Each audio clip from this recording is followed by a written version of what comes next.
And we're back with another episode of the Lakers Fast Break podcast. It's Gerald Glassford coming right back at you here from Lakers Fast Break, Pop Culture Cosmos, where we cover the latest news and trends in pop culture each and every week, twice a week, wherever you get your podcast. Plus, also as well, of course, Inside Sports, Fantasy Football. You wonder where we at with Lakers Fast Break. We were recording ISFF. MagicMan, Sean Grace, and yes, Joe Soro, S words and all, we're on Inside Sports Fast Fantasy Football talking about NFL Week 14, NFL Week 14, and also as well Justin Jefferson. Is he a viable return for you for your fantasy football team? We discussed that on this week's show, so go ahead and check it out. Plus, also as well, of course, follow Joe when he's coming on. Don't worry, Joe's coming on. He's Oxnard247 at LakersBall.com. Plus SimBlades is his company. Support SimBlades. SimBlades with a Y.com. Also as well, Magic Man Sean Grice. Want to thank him so much for supporting Magic Mind at MagicMind.com. If you're interested and think it's for you, I will give you the code one last time. Of course, it is Lakers20 for 20% off discount right there for you at, of course, like I said, MagicMind.com. Also, our good friends, Laker Tom and Jamie Sweet, go ahead and check them out at Lakerholics.com. And of course, also as well, speaking of checking out, check out, of course, our good friends, John at the Lakers Corner, who said he wants to come back on. I can't believe it. Even with your shenanigans between you and Joe, you did not deter John from wanting to come back on the show. So he'll be back on this weekend coming right here if we make it to the NBA Cup, he said. So, yeah, I definitely would like to have him back. Check out my appearance on the Lakers Corner. That's available right now on YouTube. Plus, I believe he has a repeat of our show here that he's planning to go ahead and drop as well. Plus, also go ahead and check out our good friends, the Larry Lakers Dribbling Chit Chat. Also, as well, go ahead and check out Lakers in 5, Empire Jeff TV. Glad he's feeling better and glad he's producing content out there. The John McCallion channel and Daniel Berry Sports Highlights. And also, please subscribe today to us right here at the Lakers Fast Break, or like and follow on Facebook to get the latest notifications on when we go live with the latest Lakers Fast Break podcast. Joe, it's there in the email.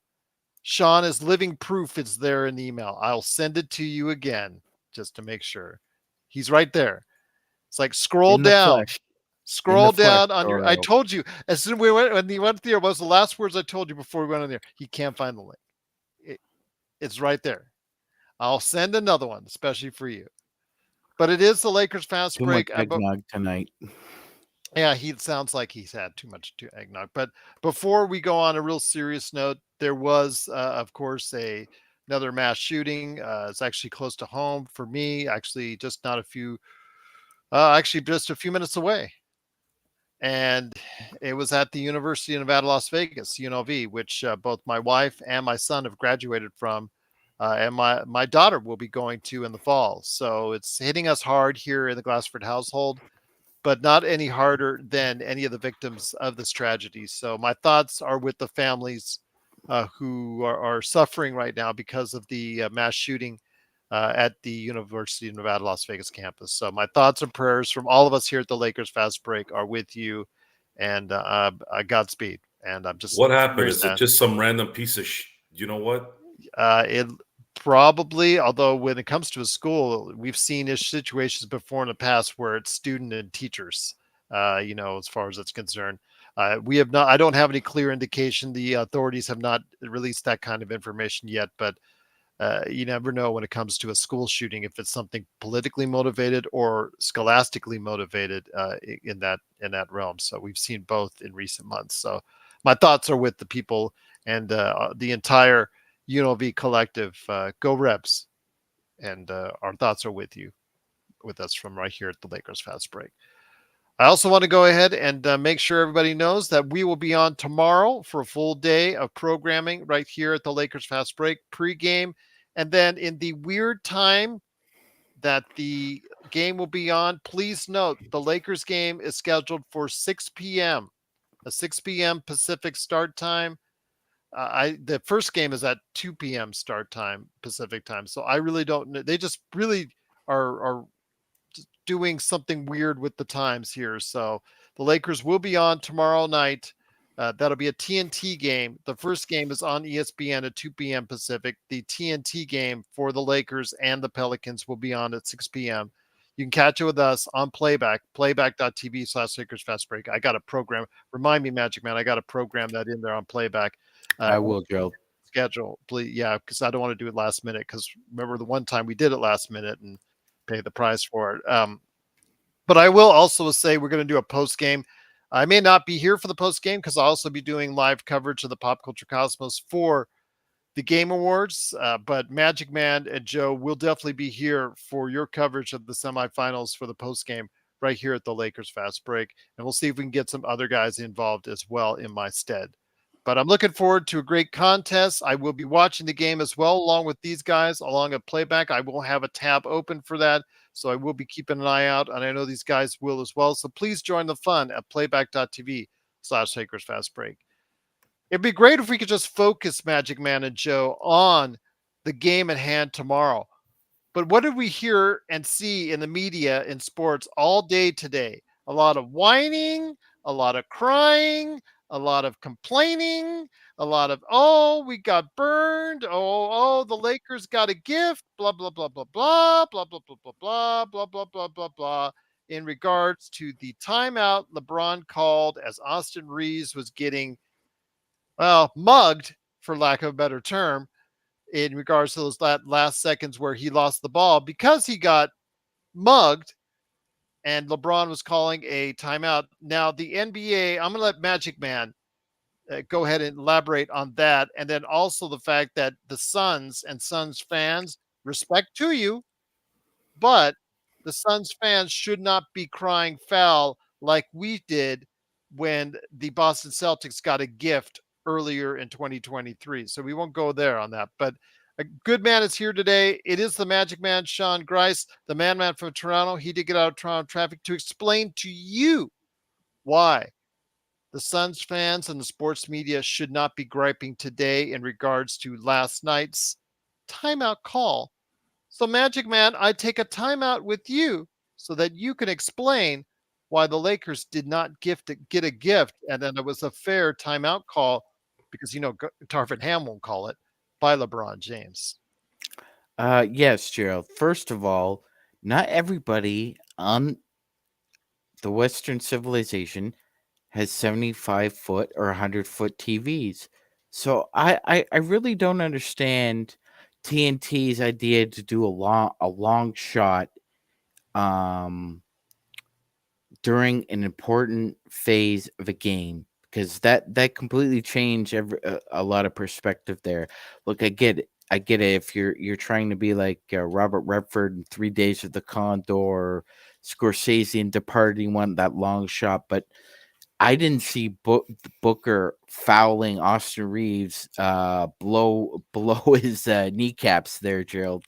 Uh, TNT did a very poor job on that explanation, and of course, what happened was Reggie Miller ended up running wild with it rather than seeing subsequent angles that showed what actually happened, and that is that Devin Booker fouled Austin Reaves prior to the ball coming loose. So the last 2-minute report was a complete sham. It had 3 corrections. One was LeBron was fouled on his driving layup by Kevin Durant, Gerald, and that should have been Kevin Durant's 6th foul, and he should have been out of the game. They also ruled that AD's block on Yusuf Nurkic was legal, and he shouldn't have been called for a foul, and it was Nurkic who should have been called for the foul. And the third, and the cream de la creme, was that Austin Reaves got fouled by Devin Booker, and it shouldn't have even come to LeBron having to call a timeout to retain possession.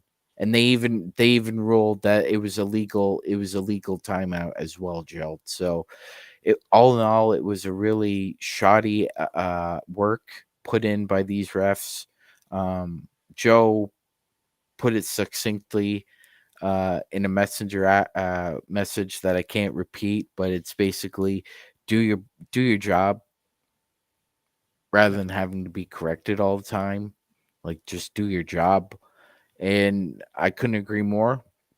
And although we were on the winning side of this one, Gerald, it just goes to show how poor sometimes these three people put together just call balls and strikes, call it within the lines, and they got to make everything harder and more subjective.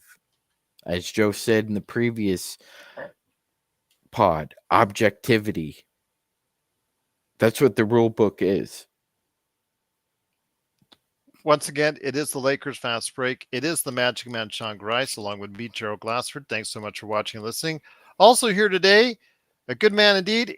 In honor of Norman Lear, it's our own meathead, the guy behind LakersBall.com's Oxide T47, and of course, Simblades with the Y.com.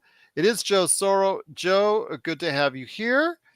Your thoughts, you were actually very adamant last night about the call right away, saying the guy was basically mugged, being Austin Reaves. And still to this day, people are just ignoring it. The media is just ignoring the fact that he was absolutely needed to have his wallet checked after that, or needed to file a police report the way he was mugged, because everybody's focusing on, oh, he didn't have the control of the ball at the time LeBron called timeout. Who are the media these days? We could be Is there really a media anymore? Can they be considered? It's kind of like calling Hollywood. Hollywood really died about 45 years ago when the Xanax and the mayors sold to the corporations. That's when Hollywood ended, but we still call Hollywood because there's a sign on the mountain.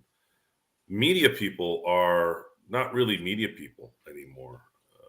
Media has always gone under people's skin, don't get me wrong, but these media people are not really media people. They're social media people. They can't wait to post something on Twitter so they can get followers and clicks so they can make their little money over there, basically trying to come out first, right? Isn't that what it is?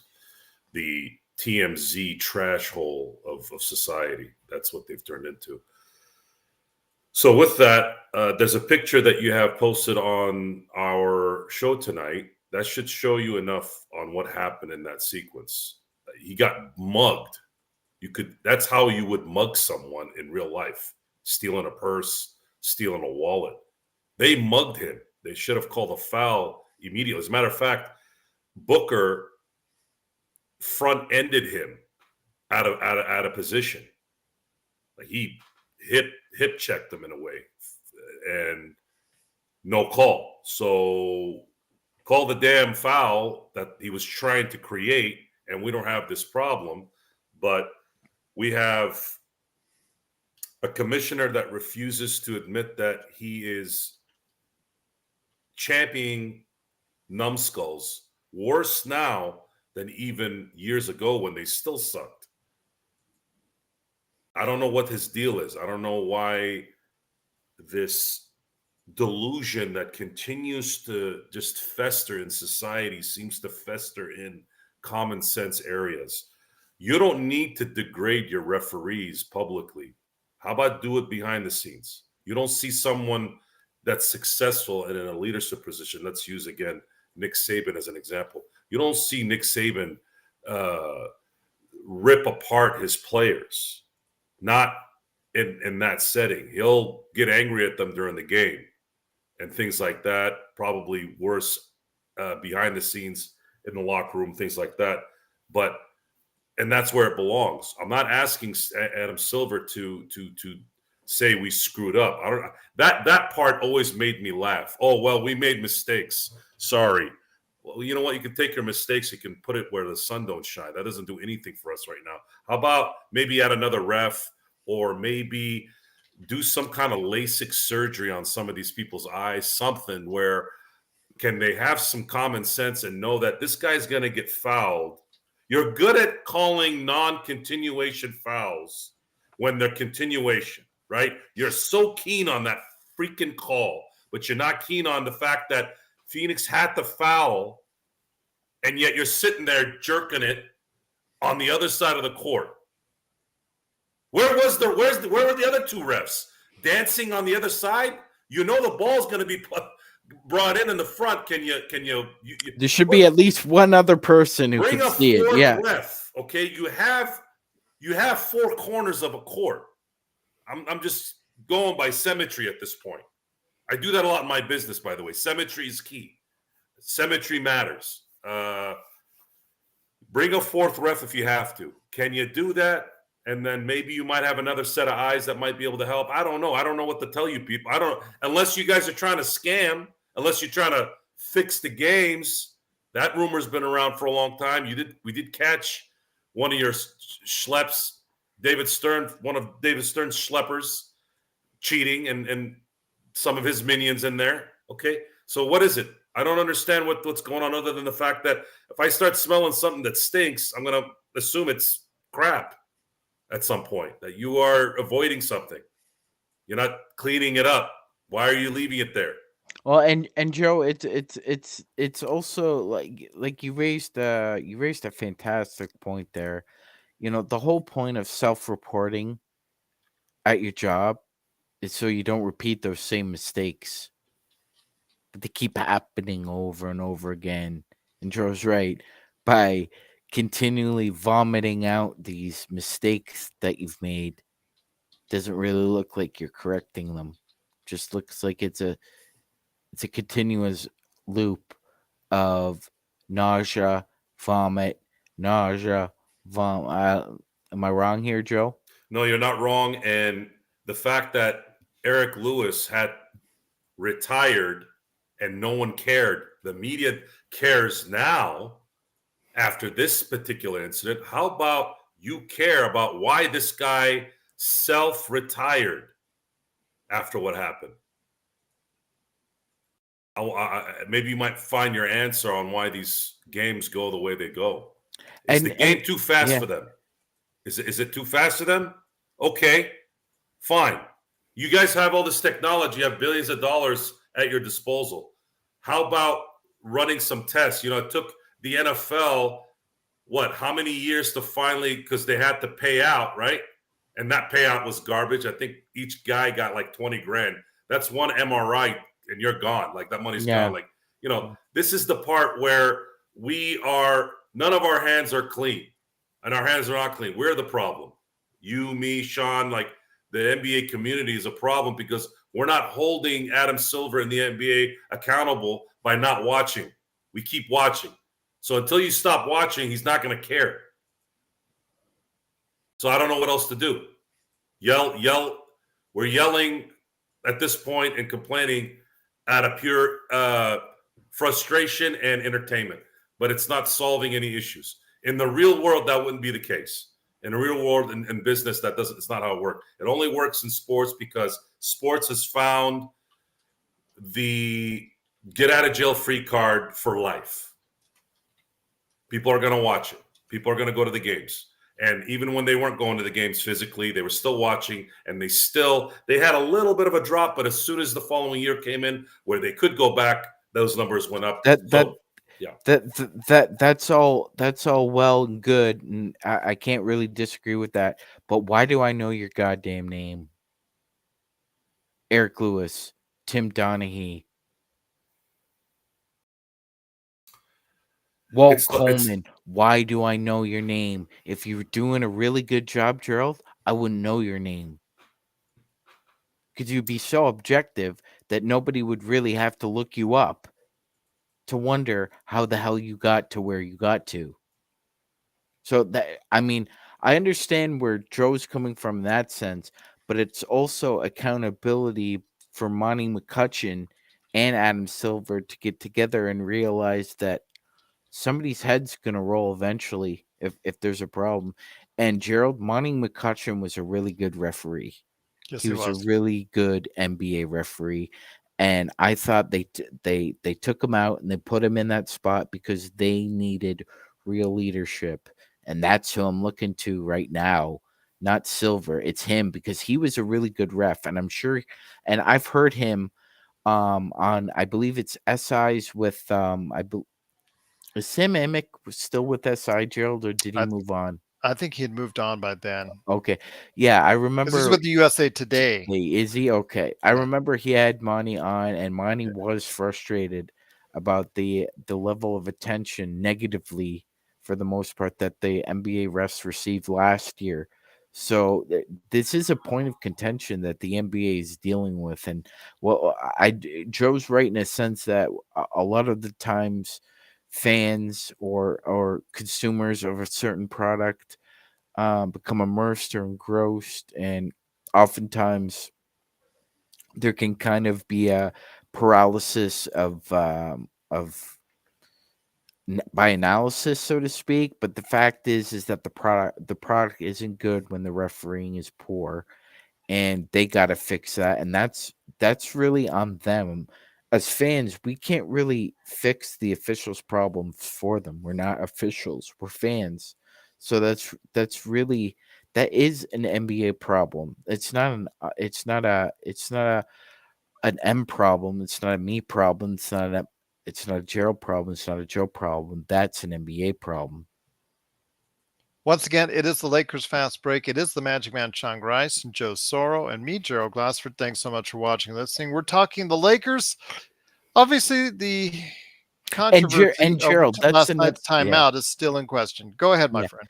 I was just gonna say, Gerald, and you want consistency, right? And we didn't Mhm. receive that yesterday. It seemed like the Suns were on the benefit of the more How many times did they push physical off? play. Yeah, it seems like they were more on the benefit of the physical play, rather than when the Lakers were trying to initiate physicality. It wasn't the same. So that's another problem that exists, right? If it's not consistent, that helps dilute the product as well. Cool, bro. No, I won't ask him to do that. If he wants to look it up, he can on his own leisure, at own time, if he so chooses to. But no, I'm not going to force Magic Man to learn the legend of the mythosaurs in the Star Wars saga and ask him to rewatch the entire Mandalorian series. But Mm. yes, that's always up to him if he chooses to do so, because it is not required viewing. It is if you want to view it. But It's Joe, let me extra credit.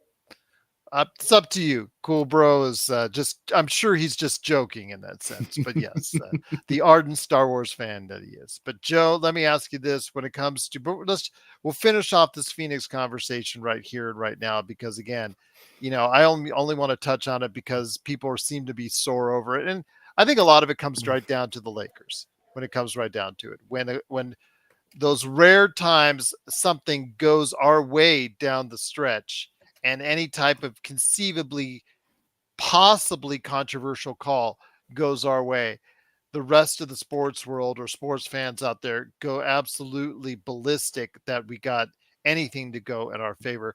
Then here comes all, oh, the league's got it fixed for the Lakers to win the NBA Cup, blah blah blah blah. You hear this all the time. It's just like so old. I don't just so tired of hearing it, because it's so not the excuse. The Lakers have played well in all their NBA Cup games. They came out strong in that first quarter. That's the thing that gets out of all the stuff that's been blown over in regards to this timeout call, Joe. They are forgetting that the Lakers came out so strong and looked so dominant in that first quarter.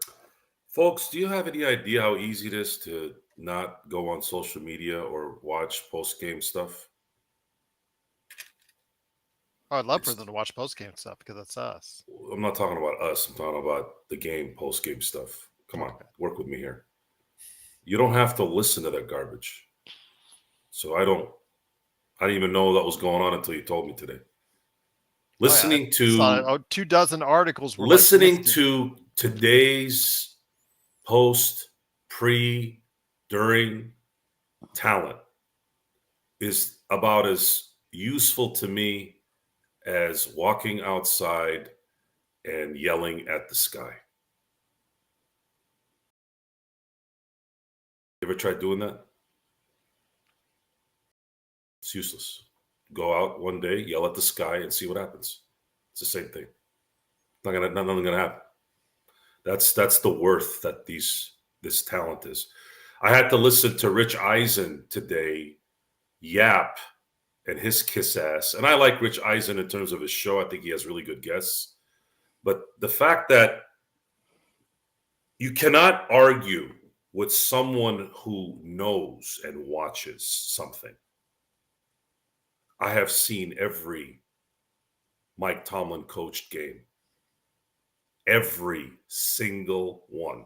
Yet we have someone as prominent as Rich Eisen going onto his soapbox and telling us we don't know what we're talking about. So now let's put that into the basketball media area. I've missed one game in I don't know how long of the Lakers. What the F are you going to tell me about the Lakers? What are you going to tell me about the NBA? What? You're lucky I work for a living. Otherwise, you have like a 0.5% chance of getting me. You'd have negative 0.5 if I had time to really watch the NBA. But I pay attention enough, and I'm there enough.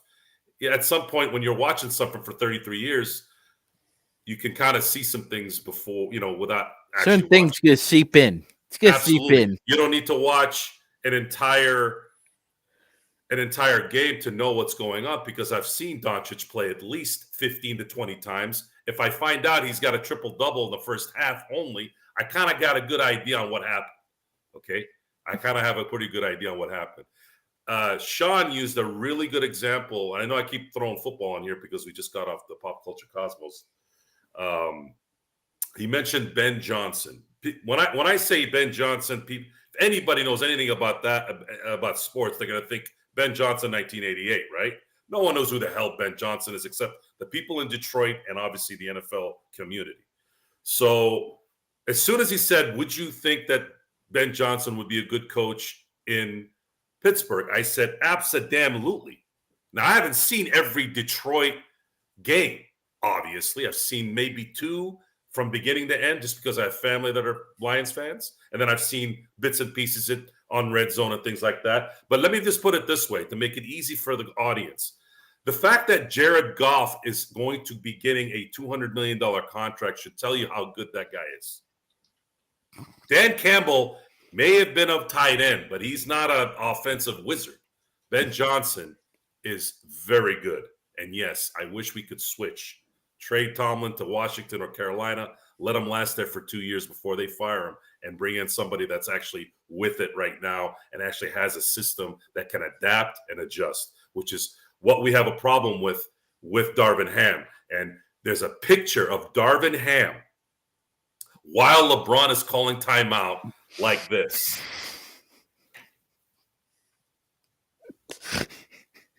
I knew he'd bring that up. I knew he'd bring that up. Go look at it. I knew he'd bring it up. Okay? Go look at it. That is right, the coach of the LA Lakers. LeBron doing this because his team is up, you know what, creek. And the other guy, the guy's supposed to be the coach.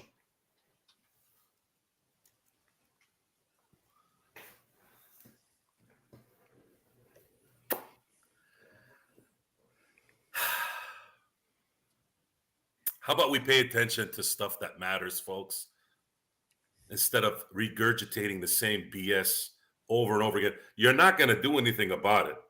The media isn't going to demand Adam Silver to get better refs or get a fourth one. And the coaches aren't doing anything. The competition committee ain't doing anything. The GMs are not doing anything. The players, as long as they're getting paid, they're not doing anything. The players are the biggest sellouts in all this. Because the second something comes up where they say, you're going to sacrifice money to get what you want, they say, screw what we want the money. So eat it, sleep in it. Devin Booker, you all had a chance last year. You had to change executive directors. I didn't even know who the hell the executive director was. That's how puzzled I was. I thought it was still Michelle Roberts. You guys didn't even negotiate. And now you're complaining? Oh, my God, Roger Goodell has too much power. You had a chance in 2011 to bury that piece of crap. And then this year for the NBA, we were thinking, man, they were going to do some tough negotiations. Dude, it didn't last 1 hour. Oh, no, sign the deal. Sign a deal. We want our money. Okay, you want your money? Then guess what, guys? Sit down. You already agreed to this. You got a problem? Now you're going to have to wait, 5 years for the next one. And some of you don't even give a crap. You'll still sign that same deal anyways. So that's where we're at, guys. Where's your principles when money isn't involved? Almost the entire world are sellouts to money. And if you ever want to know the core issue of why things don't work, it's that. You can blame it on religion. You can blame it on race. You can blame it on this country, this thing, this, that. It comes down to almost every human being on this planet will sell out. The NBA players sold out to get their money. And now we've got worse refs this year than we even had last year, which was pretty bad already. You had a chance to do something about it, didn't do anything. Once again, it is the Lakers fans. Now you want the media to come out and do it so they can tweet. Oh my God, look at this picture. It's funny how they show a picture of that and not the picture you posted, Gerald. Dude, he's getting mugged. Like literally mugged. Like he's like he got hit by two guys. And you could see flesh on flesh while the ball's in his hand. Like what? Show that picture. They took a picture of that. They got a picture of that, but they didn't get a picture of the windmill layup that LeBron that you wanted me to get. I could not find anywhere online, but they got a picture of that, Joe. Yeah, I still haven't found that. And again, rest in peace, Norman Lear. What a life. Just to quote Archie, just a bunch of dingbats. The common sense factor in this, here, I understand that these guys are still human. We can't be unreasonable also. Maybe they didn't see it. Maybe this particular time they didn't see the windmill foul, right? Okay, I'll buy that. But don't you think as an official, 3 officials, why are you back? Why were 2 of the refs over there? You're not going to call a foul on some random guard sitting at the 3-point line on the other side of the court. You know they're going to try to foul Reaves right there on the other side. Where are the other refs to set up so that they can see? As soon as he gets fouled, you call a foul. Instead, they had that Yahoo on the other side of the half-court area where he didn't see Austin Reaves likely get hit. And then now, here we are.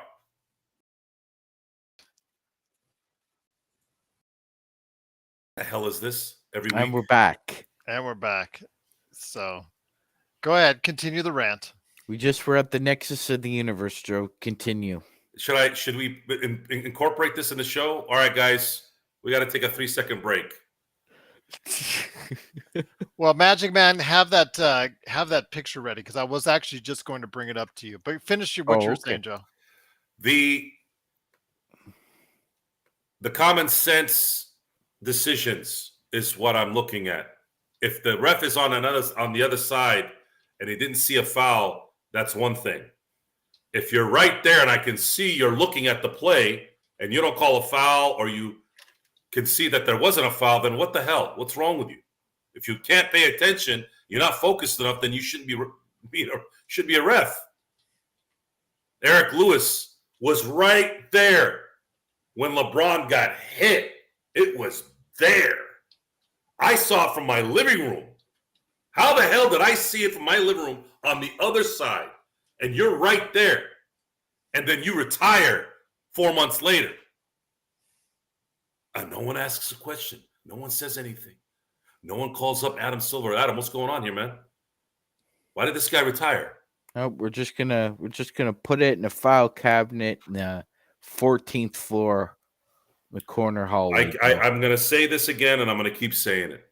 I get asked by my cousins and people that are close to me, Joe, you know about this damn stuff. How the hell are you not throwing some bets? Man, you could kill this thing if you did it, even part-time.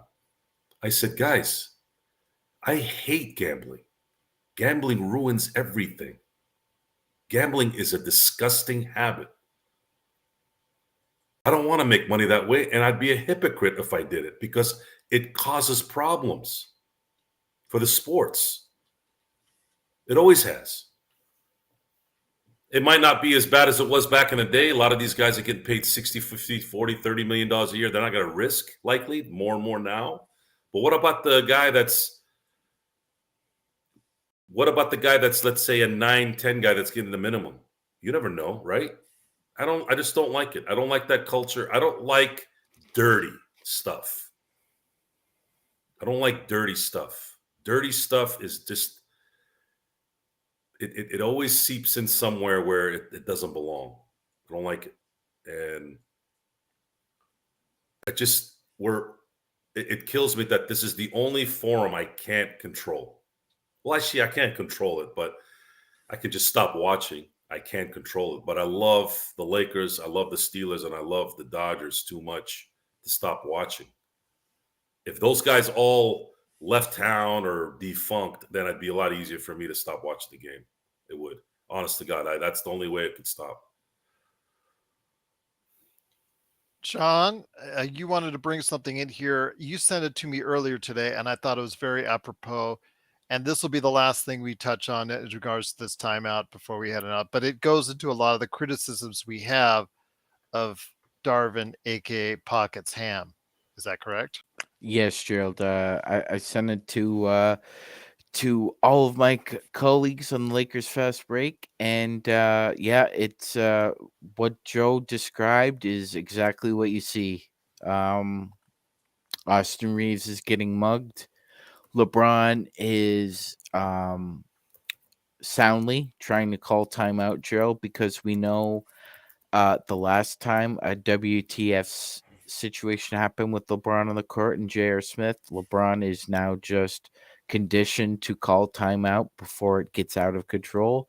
And unfortunately, Darvin Ham is, I don't know where he's looking, but he's looking out into space with his hands in his pockets, as Joe described, not calling timeout.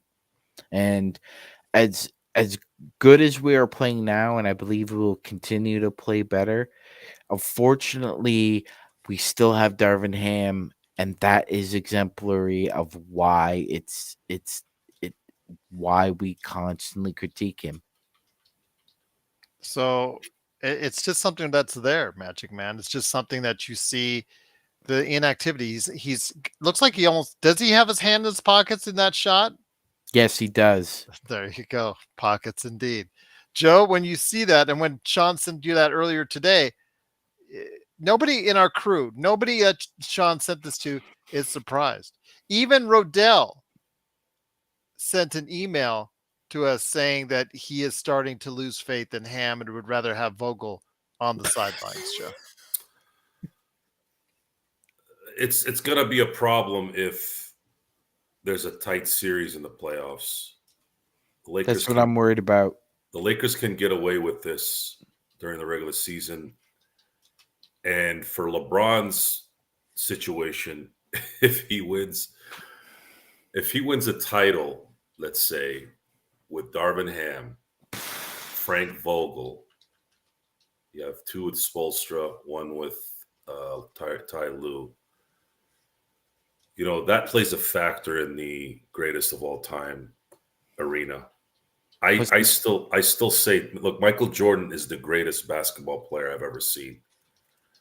LeBron is getting to that point where his accomplishments are getting so astronomical that you can't help but not at least have an argument. But geez, if he gets Darvin Ham a championship, that spot starts to really get to the point where LeBron is sitting right next to MJ, despite the fact that I believe MJ is physically better than him in basketball. It's unfortunate though, because you didn't have to get rid of Vogel. Vogel had shown even before being a Laker coach that he had a skill set, and LeBron is the Peyton Manning of the NBA. You can run a LeBron-esque offense and win. He did it 3 times before he won in LA, and Vogel handled the defense. Very similar to kind of how you have a defensive-minded football coach and Peyton Manning, i.e., Tony Dungy. Tony Dungy won a Super Bowl with Peyton Manning because he really didn't have to worry about the offensive side because he knew he had Peyton Manning. The problem, though, is still there, and I know I'm going to get a lot of flack for this. And Sean, we talked about this. Tony Dungy was an overrated head coach. He became a Hall of Famer. In my book, Hall of Famers need to do a little more than what Tony Dungy did, and he had too many games where he didn't win when he was supposed to win. And you can't be great in my book unless you win the ones you're supposed to. The reason why Kobe Bryant and Shaquille O'Neal aren't sitting on their one spot, like especially Shaq. If Shaq wins in 95 and wins in 04 and is 6-0 in the finals with likely 5 MVPs in the finals, you could legitimately say he was the best center of all time at that point. Forget about the dominant thing. So it comes down to those moments. Why is Michael Jordan in the number one spot? Because in those moments, he never failed. Everyone else failed. Everyone else failed. He was the only one that didn't. And it's the same situation here. You just, I don't know where to. We're gonna have to ride this thing and see what happens. There's no other way to go with it.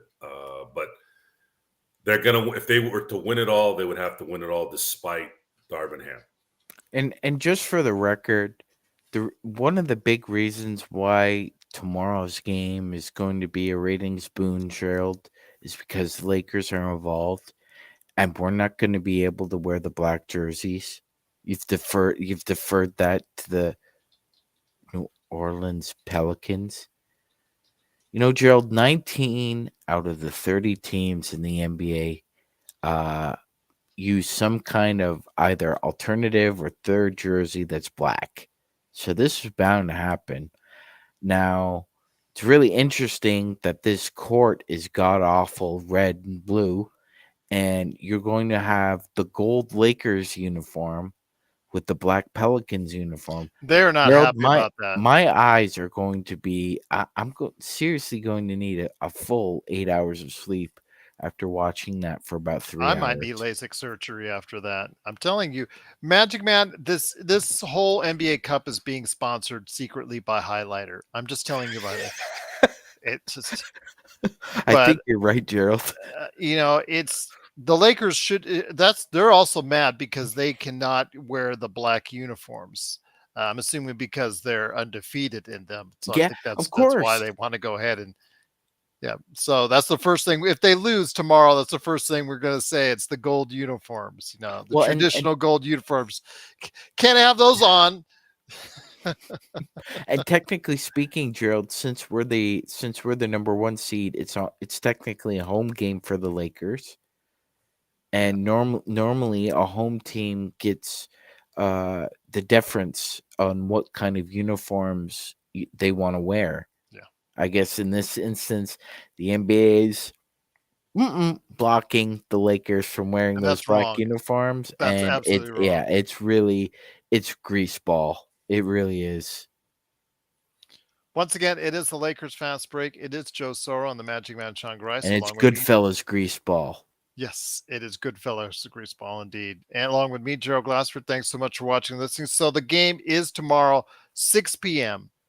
on TNT, live from the T-Mobile Arena in Las Vegas, Nevada. Again, our thoughts and prayers are with those affected by the tragedy from earlier today, and truly appreciate any support that they can give out there for all those affected there at UNLV. But Joe, getting into the game tomorrow, it is going to be a healthy, which is something that's different, or pretty much healthy New Orleans Pelicans against a pretty much healthy Los Angeles Lakers. What are your thoughts going into a game that both teams, because their injuries or because of just fits, things of that nature, they're very similar in the way that their seasons have gone so far, Joe?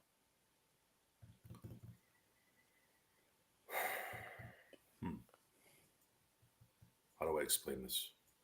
You usually can. That was such a dramatic pause.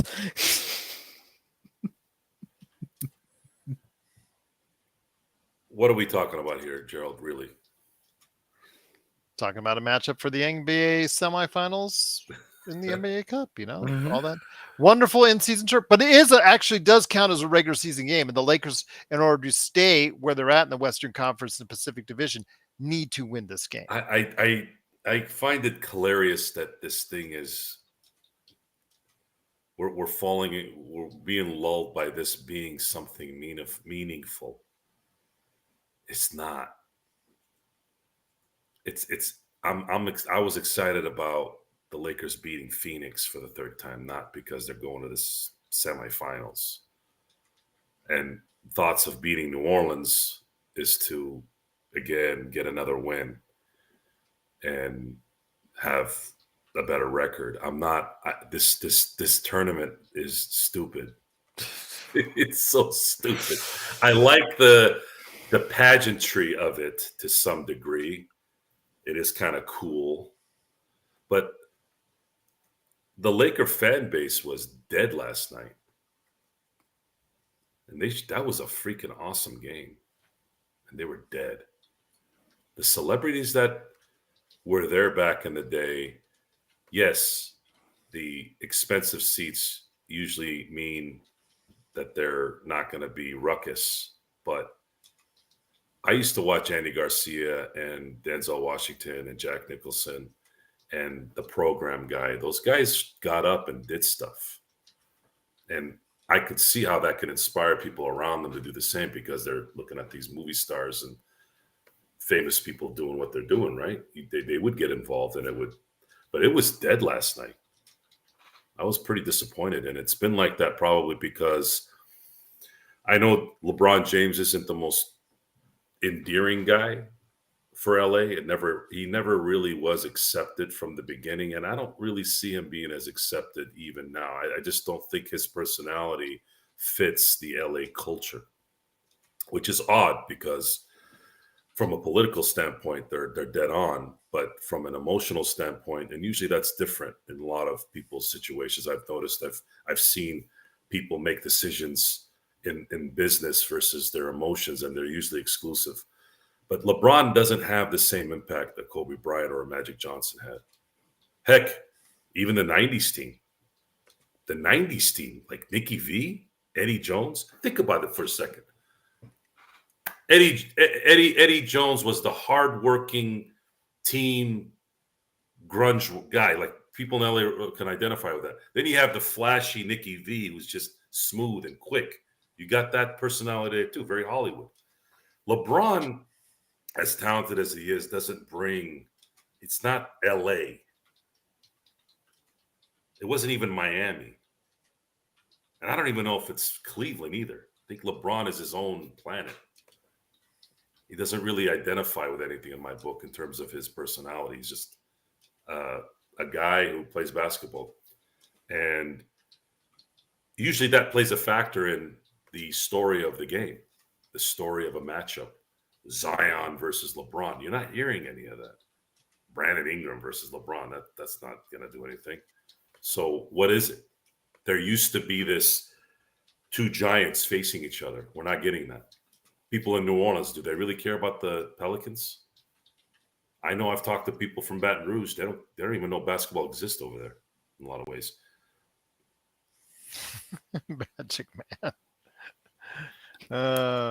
Just eat the damn orange, Joe. Just eat the damn orange. So in conclusion, I want the Lakers to win tomorrow so that they have another win in the column. And if they're going to go to the finals, might as well win that because why not? Winning is better than losing, even if it means winning some WNBA trophy in the middle of the season for some weird reason. Again, for me, it's all about the game tomorrow, Sean. The NBA Cup, since it's not an actual game, I just don't want LeBron to get hurt, but I could care less about the outcome. Yeah, and if we do win it, that goes in a separate. It's great if we, Gerald. Yeah, exactly. It just goes behind the desk, right there. Exactly. In the but if they do win it, great. I'm not really just like invested. All I care about is winning tomorrow's game. Magic Man, because that's an actual regular season game that counts in the standings with the Lakers leading the Pacific Division, now starting to put some And games you'd have the together. second most wins in the West, Gerald. Yes, that's what's more important to me. And I apologize if the NBA Cup and 500K I will never see is not important to me. If they win, that's great, but I don't want LeBron or AD or any one of the Lakers to get hurt if they were to make it to the NBA Cup, that final game, because it doesn't count in the standings, Magic Man. So just like Cool Bro's passionate about, what he was talking about, and his opinion is greatly appreciated on this, even if it differs from others that are very passionate about their sports and whatnot. I still think right now, when it comes to the NBA Cup, some people are very passionate about it. These guys are going to go in there. They're very passionate about winning that extra 500K. That's great. But Magic Man, again, for me, it's all about this season ultimately winning a championship first and foremost. Yeah, 100%, Gerald. And I mean, let's face it.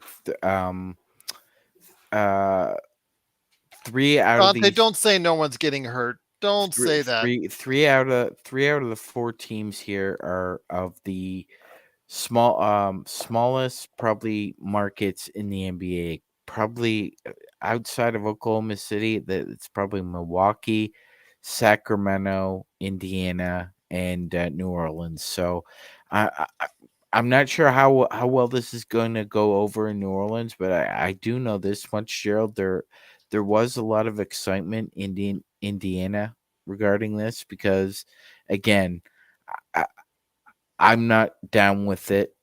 I'm with you, gentlemen. And you know how I follow Gerald and Joe. Me and Joe have talked about this. I would just like if the NBA wants to bring back a dog and pony show, but the regular season having more value as far as a product to present to casuals. How about bring back winning your division, making that something that's tangible again? Instead, they've gone this route. They're incorporating something gimmicky. Just got to roll with it. Eat the damn orange. I will say this, though, Gerald. It's not going to be an easy test. New Orleans offensively is a well-oiled machine, especially when it comes to the health of CJ McCollum. As long as he is healthy, that offense is usually either above average to great. Um, it's going to be very interesting to see what kind of defense Ham tries to exploit on Thursday. I mean, for God's sakes, are we going to see Torian Prince on Zion? Is he just going to think that's going to be a recipe? I had suggested Because Rui. yeah, Rui's the best option for Zion. Now, Gerald, can we see less of Torian Prince, please? Like the lesser, the better, because Even one Rodell says he wants to see less of Prince. he was really bad in that Remember, fourth quarter. you Really remember, bad. you remember Vogel had this affinity for Avery Bradley. That's why he's the new Avery Bradley. That's Yeah, why he's we the new call So him Avery there's that. always Bradley. one, it seems. There was a lot of times where Phil Jackson was getting a lot of flack for continuing to play Derek Fisher, towards the end, and finally the Laker brass is like, we're trading Derek here at the deadline. So there's always one. There's always one really bad player, Christian Wood, and then there's always one guy that we don't want to see that we continue to see. And Gerald, for God's sakes, when Ingram and Zion are on the floor together, you have to have one of AD or LeBron on the court. What the hell was Ham thinking last night by not having LeBron and or AD on the court when Booker and KD were out there Or exploiting? D'Lo as your ball handler / guy who can hit free throws for you. That's absolutely Hmm. just right there. Yep. Those two were, of all the good things that happened last night, yeah, those two left myself and Gerald and Joe puzzled. What are you To doing? those Zanger signs saying that Dennis was her Prince last year, as far as from Darvin Ham, as far as the Avery Hmm. Bradley is concerned. So he did Oh like to yeah, he play was. He Dennis, but was. I think Dennis gave us a little bit more production and little less frustration. He gave us frustration, but a little less than what Prince is doing. I think Dennis gave us a little bit more from time to time on a consistent basis on both ends of the spectrum for us. Yeah, Dennis. I mean, was there's a not- reason why he got the contract he did with Toronto, MagicMan. Dennis's energy was very kinetic, Gerald, but it was steady. Prince is just erratic on both ends. There were some times Dennis made you scratch your head, Mhm. but he did play pretty good defense at times for us, and at times he was able to go ahead and do the offense. Now, well enough. I didn't say he did it great, but I don't have that really harsh opinion on him as I would Torian Prince at this point in time. Like the whole crew out there, our greatest chat room that's out there, the Lakers Fast Break, the guys, the emails, the things that we get. I can't defend Prince like I could defend Dennis Schroeder a little bit more last season, Joe, than I can defend Prince this time around. There should be no reason to have him create off the dribble as much as he does. That's the part I don't understand. If he's missing shots and getting burned, okay, but why is he making decisions to shoot the ball 3 or 4 times a game? I don't know what's going on here. Like, does Darvin Ham know how to coach? Yeah, we've Does been he told really that. know? We've been told that. How does that happen? How are you standing there with a dumb look on your face in a crucial moment in the game? Just I can't figure out. You got these smart people like Rob Pelinka. You keep telling me these people are smart. Why are they smart? Because they're millionaires? What is smart? What's smart? Rob Pelinka was an agent for what, 30 years? He's a lawyer, right? Is A he a lawyer good by GM? trade. That's right. Is he a good GM? Does that mean you're a good GM? It's just like when a biologist meets an anthropologist. Just because they have the same suffix doesn't mean that they're going to know what the other one is doing, right? Well, I'm getting to the point. Yeah, here where no. I mean, if you held up a dinosaur bone to a biologist, they wouldn't know what they're looking at. we got a lot of that during this situation in 2020, right? Well, you guys aren't infectious disease doctors, right? Okay. Good point. But I do know my body.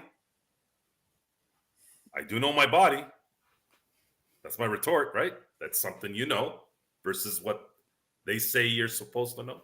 But the only thing I can do is I can put myself in this position. If I'm Rob Pelinka, I'm going, what are you doing to Darvin Ham? Like, what's going on with this? What's going on in your mind? Because it doesn't look good. That's a good one, Asher. Yeah, that's a good one, Asher. And that's why that show was great. Although I couldn't watch the show. I cannot stand Jerry Seinfeld's voice. Him and Larry David. They have my sister begs me to watch Curb Your Enthusiasm. And I said, I tried. I cannot listen to Larry David's voice. I want to end humanity when I listen to their voice. I can't concentrate. It's like listening to the country music. Too nasally for you? Oh my God. Oh, the whininess and the nasalness. Jeez. It's like you have such good content, but I can't get past it. So anyway, I just like how we can't get past the fact that your head coach of the LA Lakers is sitting there like this.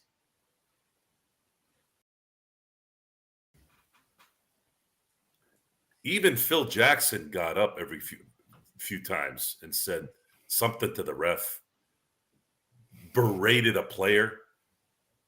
Him and Bill Cowher told Chris Rock to stop talking to Kobe. That, telling Matt Damon, and I think it was Mark Wahlberg to shut the F up too.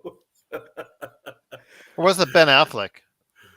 No, you're right, No, I think it was Gerald. Mark Wahlberg, from what I heard. Joe's right, Gerald. It was Mark Okay. Wahlberg. Because those Boston guys usually stick together, so that's why. But I mean, D'Antoni, he yelled at D'Antoni for D'Antoni getting mad at him for calling a timeout. I think it's supposed to be a required timeout, but I don't know if D'Antoni knew that. Him telling Chris Rock to shut the F up with Kobe just Kobe wasn't even hearing him. He didn't even hear Chris Rock. That's the funny thing about it. Like he wasn't even listening to him. And Phil Jackson still had the foresight to tell the funniest guy on the planet to just sit there and shut the up.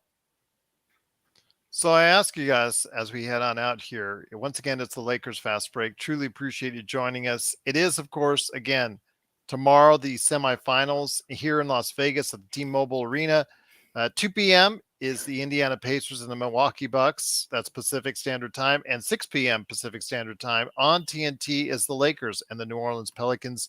Please go ahead and follow along with us on playback.tv/Lakers Fast Break. We'll have a pregame, of course, playback, and the postgame. PPP right there for you. Before we head on out, MagicMan, your thoughts. The Lakers showcased what they can do defensively and create so much havoc and so many turnovers. 10 turnovers in one quarter is an astounding feat. When it comes to what the Lakers did, again, you had the best statistic of all as far as what we saw and for 700 games or something like that. Can you elaborate on that before we head on out? Yeah, Gerald. So, as far back as Elias Sports goes, there was a stat that said over the past 700 NBA games, no team who shot less than 15% less than their opponent, as far as effective field goal percentage is concerned, was able to win. So the Lakers are the first team in 700 games to have an effective field goal percentage of 15% or more and win a game. You know, that's like finding a four-leaf clover when you're blind, Gerald. Absolutely. So, what can the Lakers do to repeat that kind of defensive performance? Because it wasn't necessarily a contesting of shots because Phoenix shot very well. It was the turnovers that was a big key. What can the Lakers do to go ahead to a team in New Orleans that is susceptible to turnovers themselves? Gerald, you just used the term that we've been using, and I think it's point blank havoc. The three of those guys together, Vando, Cam, and AD, along with LeBron, Gerald, who we know has an increased steal percentage and steal rate this year, they're creating a lot of havoc, and that's the word I'm using.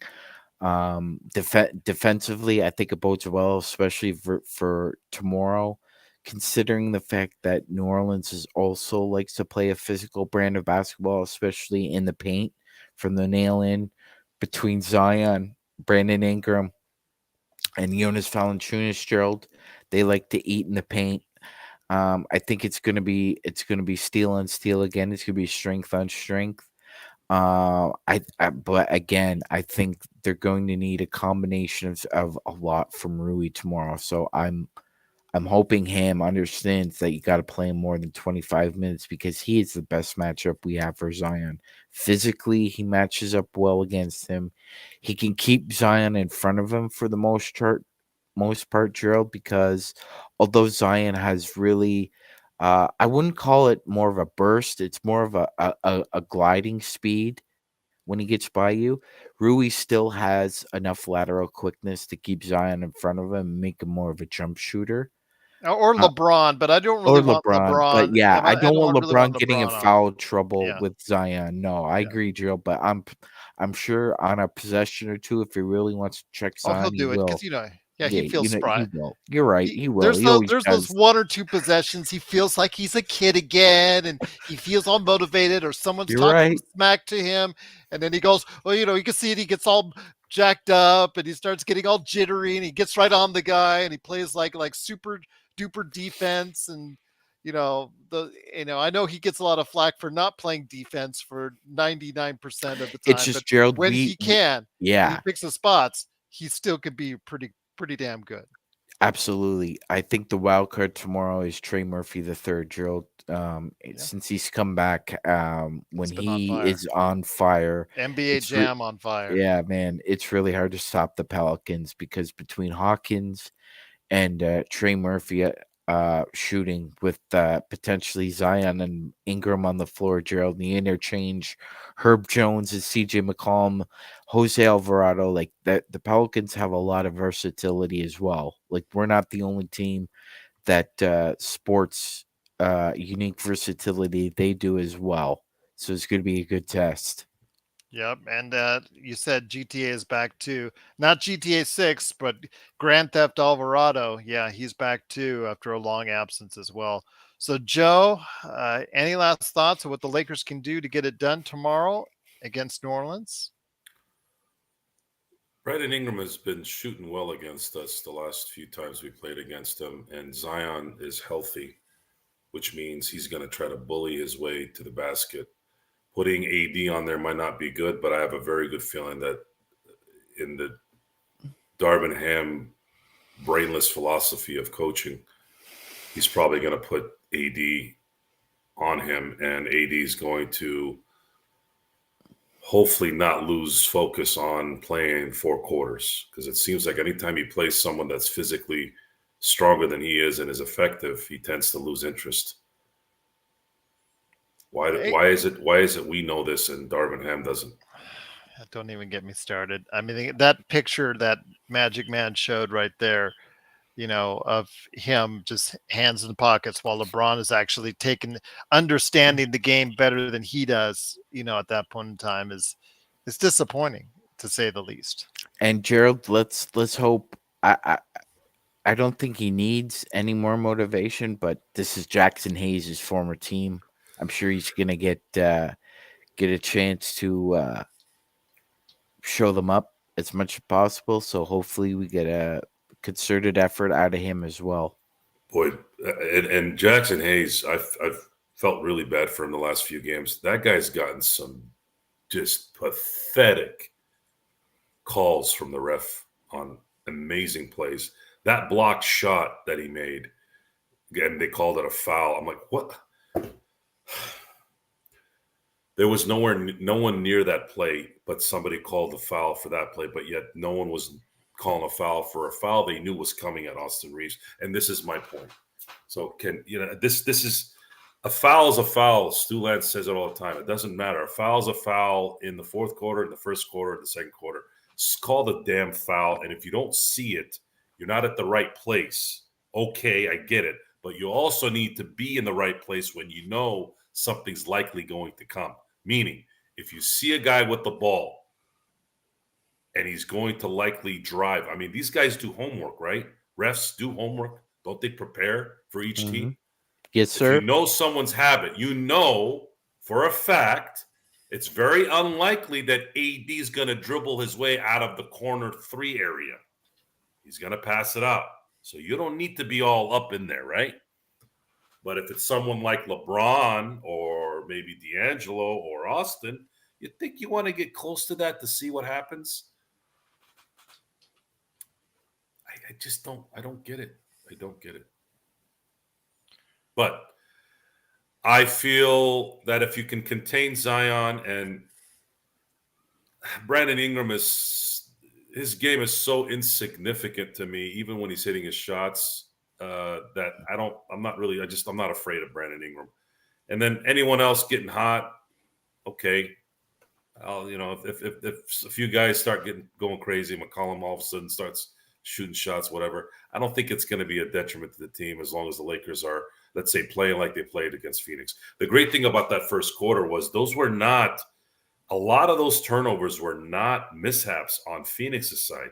That was the Lakers just closing the passing lanes and just being a half a second faster to the ball. They were playing phenomenal defense, just being in the right spots and anticipating the ball going to certain places very, very well. They're not going to be as scary as Devin Booker and Durant. Durant was, let's not forget Durant that was a vintage Durant performance that you had to deal with there. And I don't see anybody else here that could do something like that. So the Lakers, if they play like they played against Phoenix, I could see a 10-point win. And my thing is, they're probably going to meet. I still feel like they're going to meet Milwaukee in the final.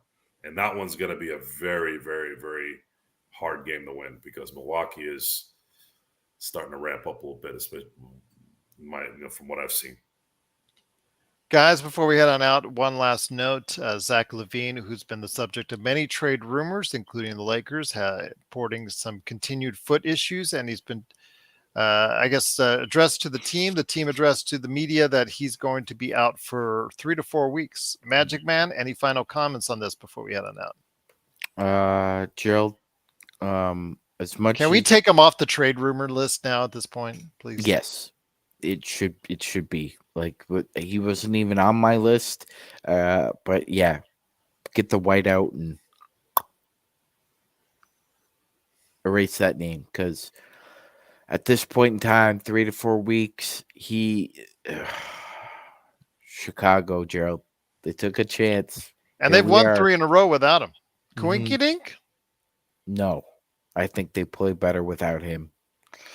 Good on Alex Caruso and Io. Those guys stepped up. It's unlike Gerald. If LaVine is out 3 to 4 weeks, you're really gonna have to sweeten the pot now for Chicago to let go of one of these guys. Sorry to interrupt. My apologies, MagicMan. Do we really want to go through the Drummond experiments or experience once again, Darren?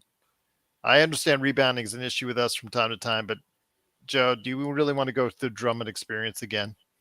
The Drummond experience, unfortunately, will probably not help us later on. Maybe in the regular season, just having that depth, someone who can actually rebound and play a little defense.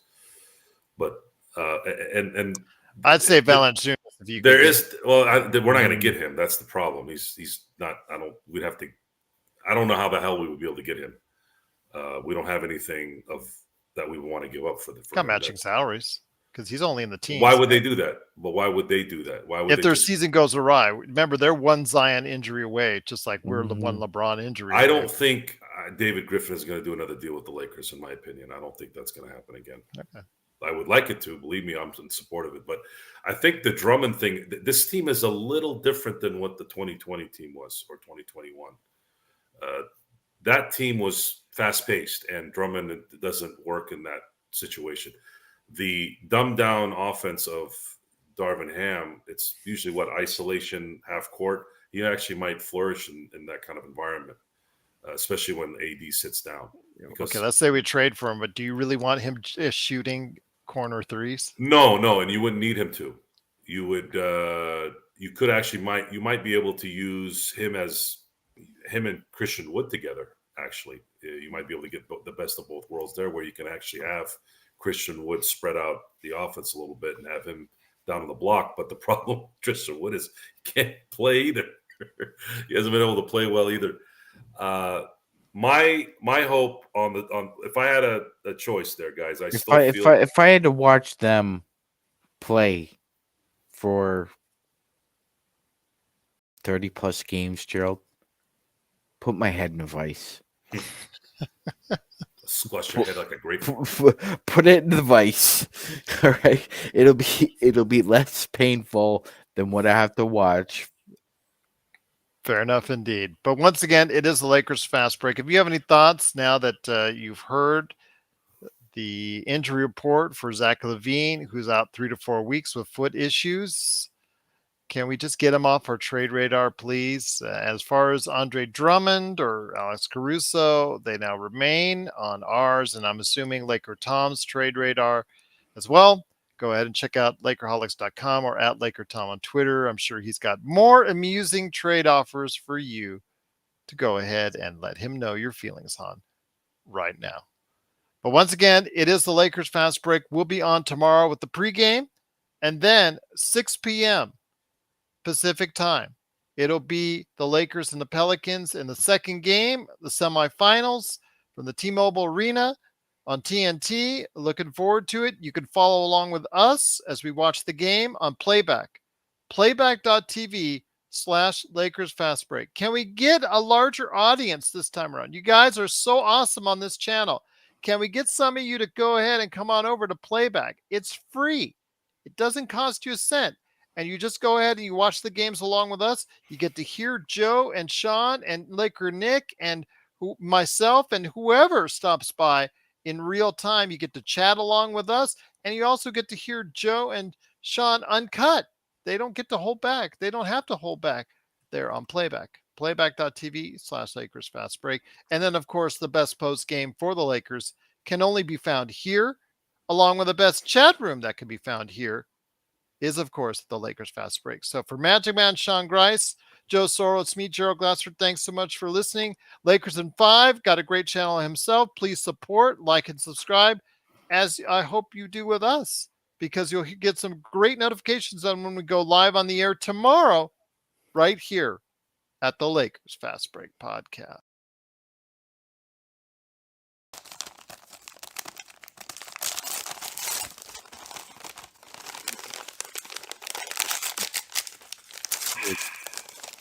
Grayson Allen. Grayson.